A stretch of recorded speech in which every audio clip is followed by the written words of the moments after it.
तो hello students, आज हम करेंगे mole fraction of the solution. तो मोल फ्रैक्शन को हम डिफाइन कर सकते हैं, it is the mole ratio of number of moles of the component one component to the total numbers of moles present in the solution. इसको हम ऐसे भी लिख सकते हैं, moles fraction of component is equal to number of moles of component divide by total number of moles. अभी आपको पता है सॉल्यूशन के दो कंपोनेंट होते हैं, सोल्यूट प्लस सॉल्वेंट। तो हम मोल फ्रैक्शन सोल्यूट का भी निकाल सकते हैं और सॉल्वेंट का भी निकाल सकते हैं। हम मोल फ्रैक्शन को डिनोट करते हैं, it is denoted by x. अब हमने लेट किया हुआ है, हम सोल्यूट को बी मानते हैं, बी हमारा सोल्यूट है और ए हमारा क्या होता है, सॉल्वेंट। अब अगर हमें मोल fraction of solvent, A means solvent, निकालने हो तो वो क्या होंगे, number of moles of solvent n number of moles a denotes solvent divide by total number of moles of solution, तो Na प्लस Nb। अगर आपको xb निकालना हो तो Nb divide by Na plus Nb। ये आपका फॉर्मूला है मोल fraction का निकालने का। ये है मोल फ्रैक्शन ऑफ सॉल्वेंट, ये है मोल फ्रैक्शन ऑफ सोल्यूट। यहाँ पे x है आपका मोल fraction of solvent and x भी है आपका मोल फ्रैक्शन ऑफ सोल्यूट। और आपको पता है अगर हम इन दोनों का सम करें XA प्लस XB, वो ऑलवेज 1 के इक्वल आता है। कैसे? अगर हम इनका सम करते हैं, देखो इसका बेस सेम है, इसका भी सेम है, तो हम ये Na प्लस Nb हो जाएगा divide by Na plus Nb, दोनों कैंसल इक्वल टू 1। तो आप लिख सकते हैं XB is equal to 1 minus XA।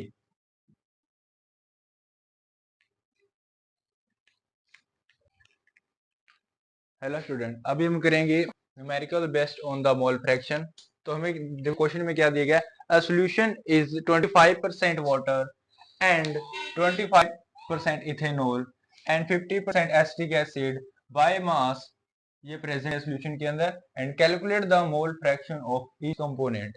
तो हम लेट कर देते हैं मास,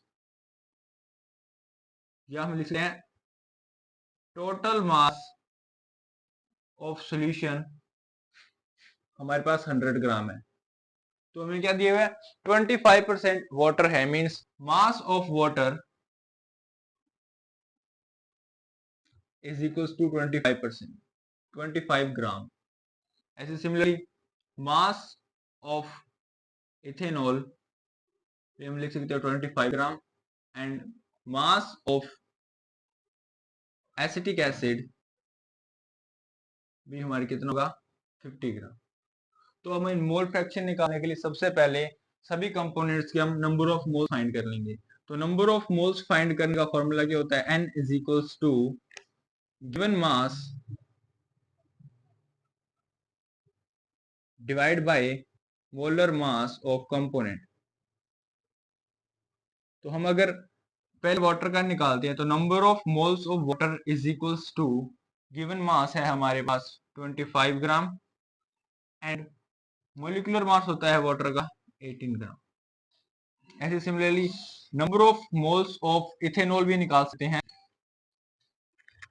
तो गाइस, हेलो स्टूडेंट, हमने तो number of moles of water तो निकाल लिया, अभी निकालेंगे number of moles of ethanol, जिसका फॉर्मूला होता है C2H5OH इज इक्वल्स टू। अब आपको पता है ये 25 और 50 कैसे आया, क्योंकि सोल्यूशन में क्या है, मतलब 100 ग्राम का सोल्यूशन है, तो उसके अंदर मतलब 100% है, तो 100% में 25% क्या है, वाटर है, मीन्स 25 ग्राम क्या है, वाटर है। ऐसे सिमिलरली 25 ग्राम क्या है, इथेनॉल, एंड 50 ग्राम क्या है, एसिटिक एसिड है।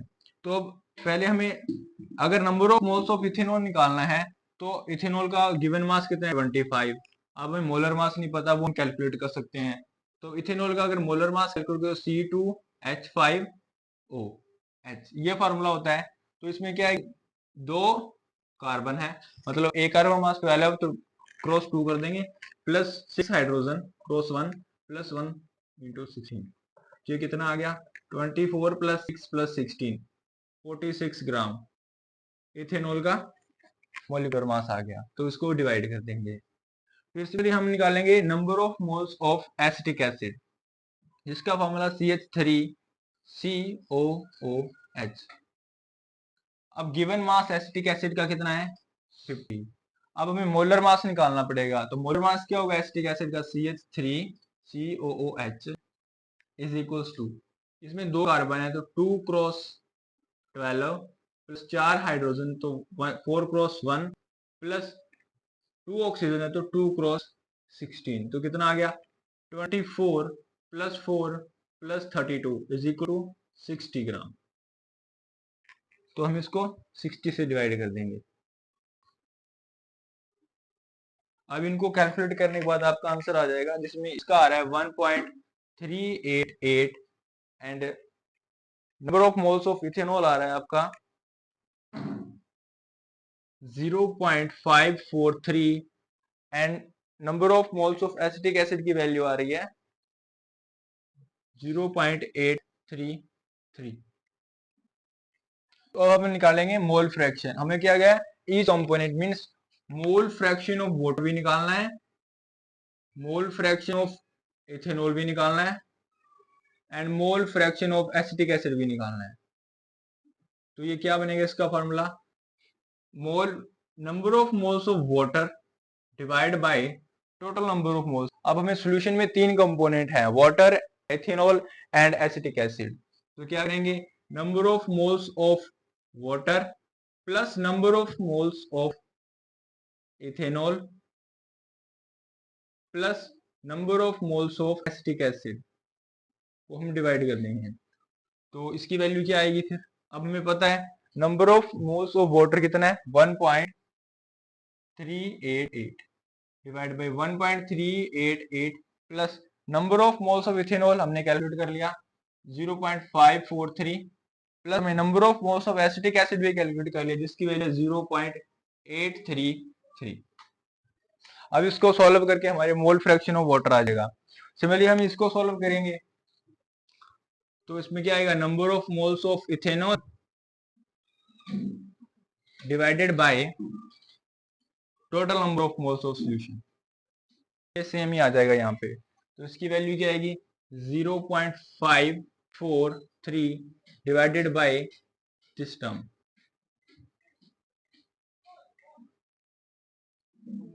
Plus 0.543 plus 0.833। तो हम इसका भी फिर मोल फ्रैक्शन निकाल सकते हैं, यह number of moles of acetic acid divide by total number of moles means 0.833 divided by this term.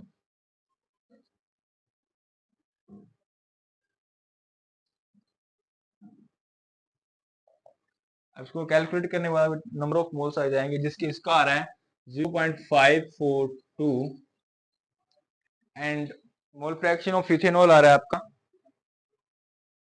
0.196 and mole fraction of acetic acid की वैल्यू आ रही है 0.302।